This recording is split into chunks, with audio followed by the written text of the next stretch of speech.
Hello YouTube land. Fat Man is back. Well, this is the holster that I came up with for the Haas Western Marshall. I just went with a simple little hook. Not even a hook, it's just a loop. It fits in there nice. Leave room, it has enough room so when I get my sight fixed, I'll be able to put it in there. But I haven't decided how I'm going to attach it to a belt. It's just, I'm kind of, I don't know, I might change my mind and still buy one. I don't know.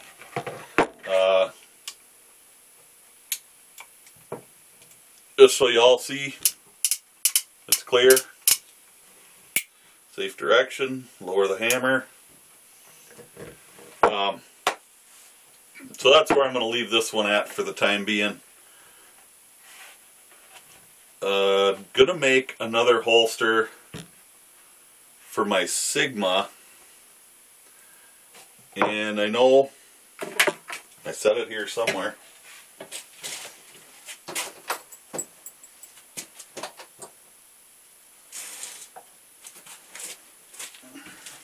Sorry about that for being unprepared. This one is the one I currently have for it. Chamber's empty, magazine's empty. Slide forward, safe direction. And this works really well, and it's comfortable to wear. And the retention is really good. I have no complaints about this holster at all. But I'm going to go with something that comes down past the end of the barrel and kind of protects that a little more. I'll make a sight channel in the holster. It's going to be more of a 50-50 instead of all being formed on one side. And I'll curve the flaps around. I don't know how much I'm going to do on camera. It's a pretty labor intensive process. I've got a lot of thinking to do while I'm setting up templates and stuff. I've got one similar for my Makarov. Magazine's empty.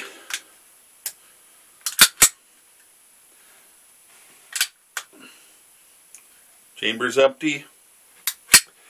Slide home. Hammer drop. If I leave the mags in, I don't lose them. So I do have one here, similar to what I'm going to do for my Sigma. This is a really snug fit on my Mac. So I probably need to leave it sit in there for a few days. But the way, we'll see how much better we can get this. The way I've got the belt loops on the back, I kind of like, but I kind of don't. This one needs to be farther forward. It's got a good cant to it, and it conceals really well under nothing but a t-shirt. You hardly know that I've got it on. But I'm going to make more of a tunnel for the belt to go through, as opposed to the two loops.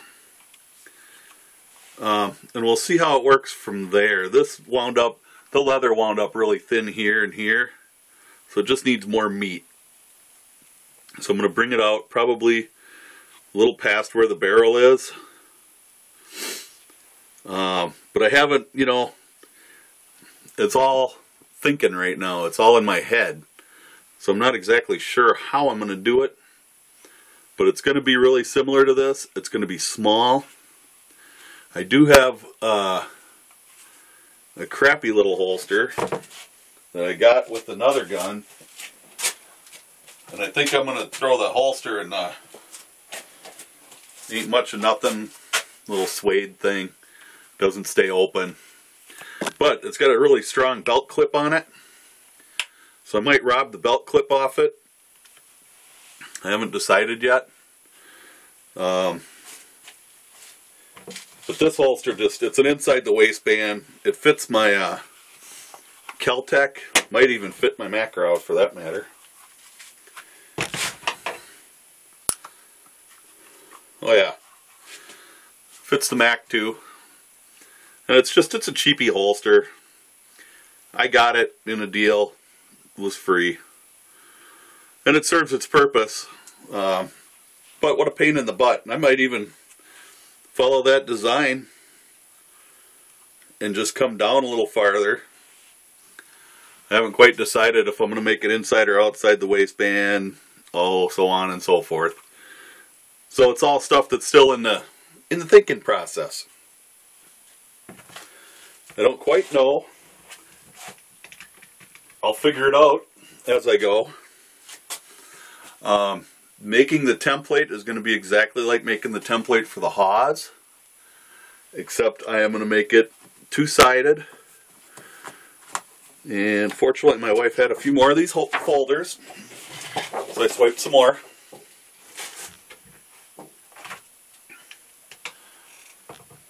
I should put some of these firearms away. So my Sigma, and we safety checked it, so we're all good to go. And this one I'm going to outline the entire firearm.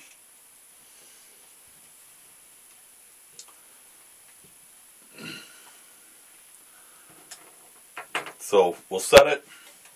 My sights are centered on the crease.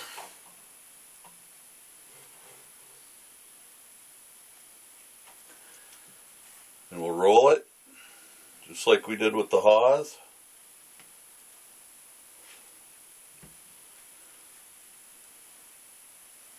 I knew something went wrong there. Okay. Roll. Alright. And we'll just hold it. Still got some lead in my pencil. Oops, maybe.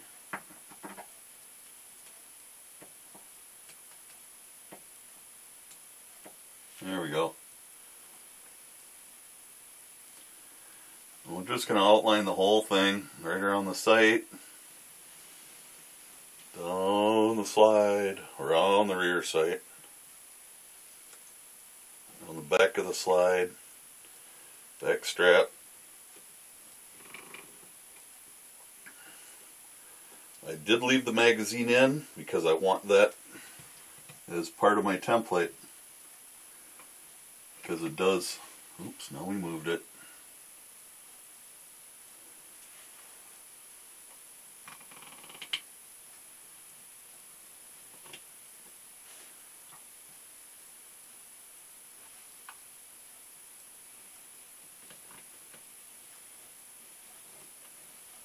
Just darken our line a little so we know where we're at.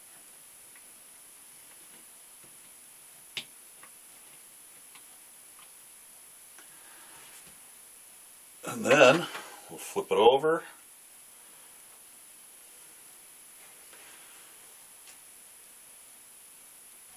Make sure we're still lined up.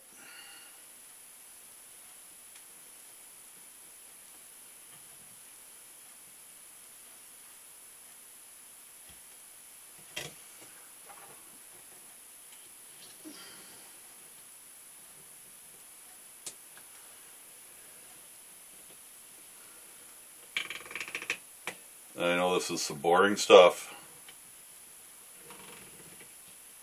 but it's all part of the process. If you want to make a holster, you kind of got to have something to go from.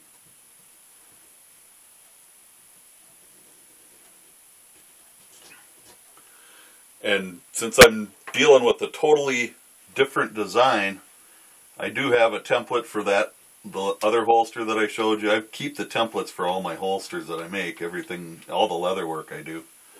I have templates for everything. And now we have that.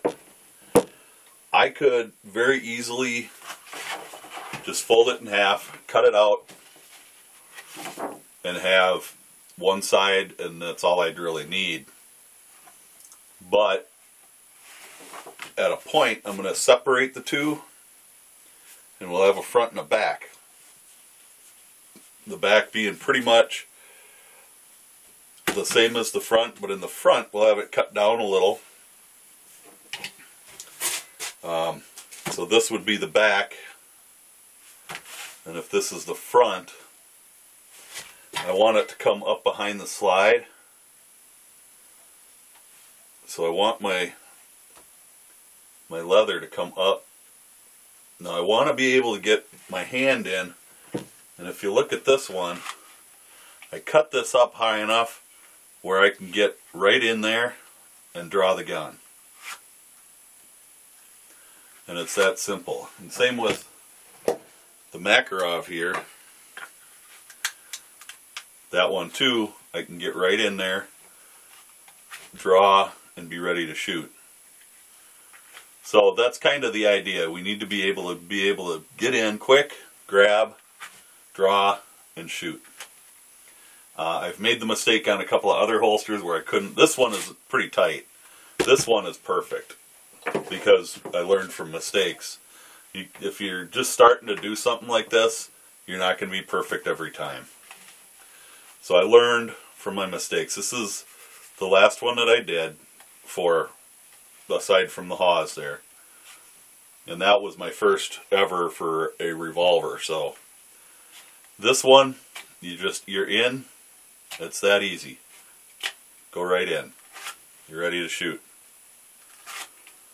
Right in, ready to shoot. You can get a good purchase with the web of your hand and grasp the grip, draw, and be on target. And that's what I liked about this particular gun when I was looking at it in the gun shop, is I could get a quick sight acquisition on it, which the combat style sights, similar to what's on the Makarov here, they're just a blade in the, or a double blade in the back and a single blade up front. There's no white, no nothing on it. So it's really, unless you're really used to combat sights, they're hard to grasp. I'm pretty used to them after shooting USPSA with my Ballester Molina, which has combat sights on it. I kind of got used to using them. So they don't bother me as much as they do some people. But these white dots, which are just painted on white dots, but the gun itself is pretty accurate. Anyway, back to the holster. So I'm probably going to take the back part, and I'm going to grab a different holster here.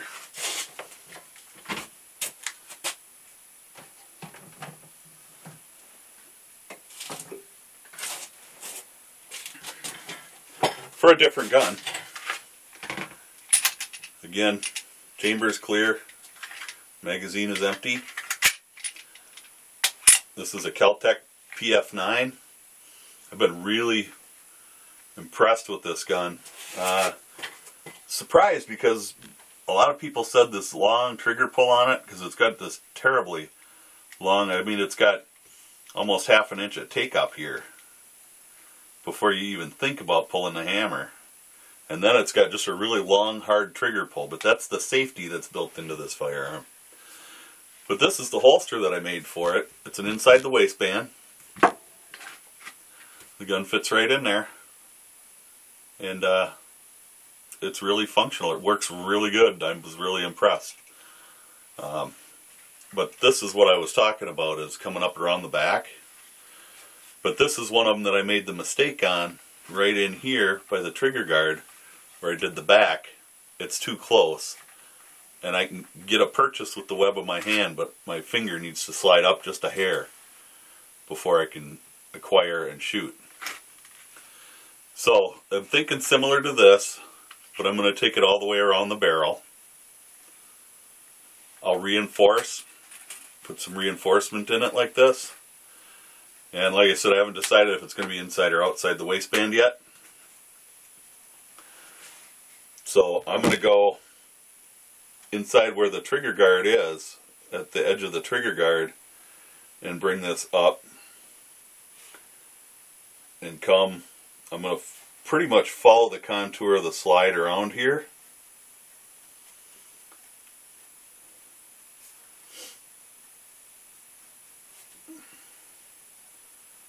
To probably here. So when I cut out the back, it's going to be the gun, and then it'll come up this way. Right around the slide.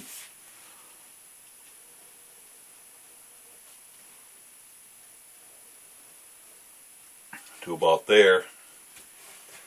And in the front, this will come around the trigger guard, and I'll probably give it a little curvy-wurvy there, just for giggles. But maybe not. There again, it's one of those things, part of the designing process. You got to kind of think about it and decide. I've got some thin scrap leather that I'm going to try, and then I'll probably use the thicker stuff. But once I'm, you know, and this might come down a little farther, so that again I can get that good purchase in here. This line would actually continue on to here, so that it's open. But the rear sight will be out. The front sight, I'm going to go just past the barrel with my leather,